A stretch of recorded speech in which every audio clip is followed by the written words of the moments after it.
ನಮಸ್ಕಾರ ವಿದ್ಯಾರ್ಥಿಗಳೇ, ಪಾಲಕರೇ, ನಮ್ಮ ಚಾನಲ್ಗೆ ಸ್ವಾಗತ. ಈಗಾಗಲೇ 2 ಡೇಸ್ ಬ್ಯಾಕಲ್ಲಿ ನಿಮ್ಗಳಿಗೆ ಆದರ್ಶ ವಿದ್ಯಾಲಯದ ಕೀ ಉತ್ತರಗಳನ್ನು ನೀವೇನು ಎಕ್ಸಾಮ್ ಬರೆದಿದ್ರಿ ಅದರ ಒಂದು ಕೀ ಉತ್ತರಗಳು ನಿಮಗೆ ಸಿಕ್ಕಿದೆ ಅಂತ ಅಂದ್ಕೊಂಡಿದ್ದೀನಿ. ಈ ಒಂದು ಕೀ ಉತ್ತರನೂ ಕೂಡ ನಾನು ನಿಮಗೆ ಹೆಂಗೆ ಡೌನ್ಲೋಡ್ ಮಾಡ್ಕೋಬೇಕು ಅದನ್ನು ಕೂಡ ತೋರಿಸ್ತೇನೆ. ಇಲ್ಲಿ ನಿಮ್ಮ ಸ್ಕ್ರೀನಲ್ಲಿ ಮೇಲೆ ಕಾಣಿಸ್ತಾ ಇದೆಯಲ್ಲ, ಈ ಒಂದು ವೆಬ್ಸೈಟಿಗೆ ನೀವು ಹೋಗಬೇಕಾಗತ್ತೆ. ಹೋಗಿದ ಮೇಲೆ ಕೆಳಗಡೆ ನ್ಯೂ ಅಪ್ಡೇಟ್ಸ್ ಅಂತ ಇರುತ್ತೆ.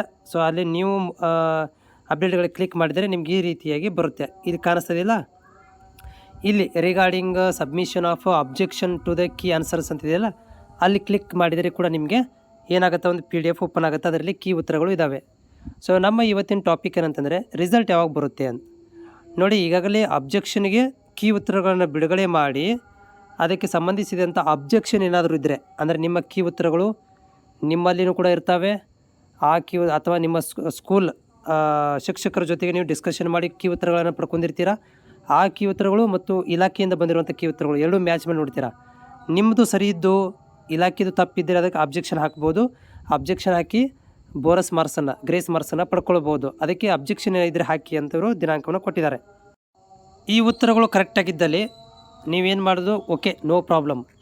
ಉತ್ತರ ಸರಿಯಾಗಿ ಏನೋ ಒಂದು ಮಿಸ್ಟೇಕ್ ಇತ್ತು ಅಥವಾ ನಿಮ್ಮದು ಕರೆಕ್ಟ್ ಇತ್ತು, ಇಲಾಖೆದು ಏನೋ ತಪ್ಪಿದರೆ, ಸೊ ಅಂಥ ಒಂದು ಅಬ್ಜೆಕ್ಷನ್ ಹಾಕಲಿಕ್ಕೆ ನಿಮ್ಗೇನು ಮಾಡಿದ್ದಾರೆ ಅಂತಂದರೆ 25ರಿಂದ, ಅಂದರೆ ಇವತ್ತಿಂದ 2 ದಿನ 25, 26, 27 ಸಂಜೆ 5:30 ತನಕನೂ ಕೂಡ ನೀವು ಅಬ್ಜೆಕ್ಷನ್ಗಳನ್ನು ಸಲ್ಲಿಸಬಹುದು ಅಂತ ಮಾಹಿತಿಯಲ್ಲಿ ಕೊಟ್ಟಿದ್ದಾರೆ. ಸಲ್ಲಿಸಲಿಕ್ಕೆ ನೀವು ಈ ಜಿಮೇಲಿಗೆ ನೀವು ಮೇಲ್ ಮಾಡಬೇಕಾಗತ್ತೆ. ಮೇಲನ್ನು ಮಾಡಿ ನಿಮ್ಮ ಒಂದು ಅಬ್ಜೆಕ್ಷನನ್ನು ಇಲ್ಲಿ ಶೇರ್ ಮಾಡ್ಬೋದು ಇವರಿಗೆ. ಅದನ್ನು ಅವ್ರು ಏನು ಮಾಡ್ತಾರೆ ಅಂತಂದರೆ ತಾಳೆ ನೋಡಿ ಕಂಪ್ಯಾರಿಸನ್ ಮಾಡಿಕೊಂಡು ಕರೆಕ್ಟ್ ಇದ್ದರೆ ನಿಮಗೆ ಬೋನಸ್ ಮಾರ್ಕ್ಸ್, ಗ್ರೇಸ್ ಮಾರ್ಕ್ಸ್ಗಳನ್ನು ಕೊಡ್ಬೋದು. ಇಲ್ಲಪ್ಪ ಅಂತಂದರೆ ಸುಮ್ಮನಿದ್ದು ಬಿಡ್ತಾರೆ.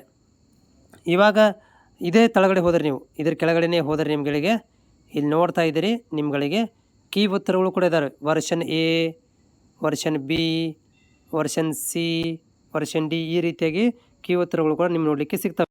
ಸೊ ಇವಾಗ ಬರೋಣ, ಈ ರಿಸಲ್ಟ್ ಯಾವಾಗ ಬರ್ಬೋದು, ಆಕ್ಸೆಪ್ಟೆಡ್ ಡೇಟ್ ಯಾವಾಗ ಆಗ್ಬೋದು ನೋಡಿ. ಯಾವಾಗ ಅಬ್ಜೆಕ್ಷನ್ ಅಂತ ಕೊಟ್ಟಿದ್ದಾರೆ, ಇದು ಅಬ್ಜೆಕ್ಷನ್ 27ನೇ ತಾರೀಕಿಗೆ ಸಂಜೆ 5 ತನಕ ಅಬ್ಜೆಕ್ಷನ್ ರಿಸೀವ್ ಮಾಡ್ಕೊತಾರೆ.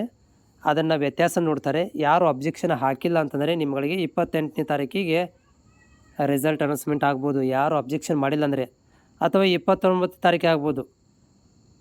30-31ಕ್ಕೆ ಹಬ್ಬ ಹರಿದಿನ ಇರೋದರಿಂದ ಅಲ್ಲಿ ಸ್ವಲ್ಪ ಏನಾಗುತ್ತೆ, ಡಿಲೇ ಆಗುತ್ತೆ. ಇಲ್ಲಪ್ಪ ಅಂದರೆ ನಿಮಗೆ 5ನೇ ತಾರೀಕಿನ ಒಳಗಾಗಿ, ಮುಂದಿನ ತಿಂಗಳು 1ನೇ ವಾರ ಅಥವಾ 5ನೇ ತಾರೀಕಿನ ಒಳಗಾಗಿ ನಿಮ್ಮಗಳಿಗೆ ಆದರ್ಶ ವಿದ್ಯಾಲಯದ ಫಲಿತಾಂಶ ಪ್ರಕಟಣೆ ಆಗುವಂಥ ಎಲ್ಲ ಒಂದು ಚಾನ್ಸಸ್ ಇದ್ದಾವೆ.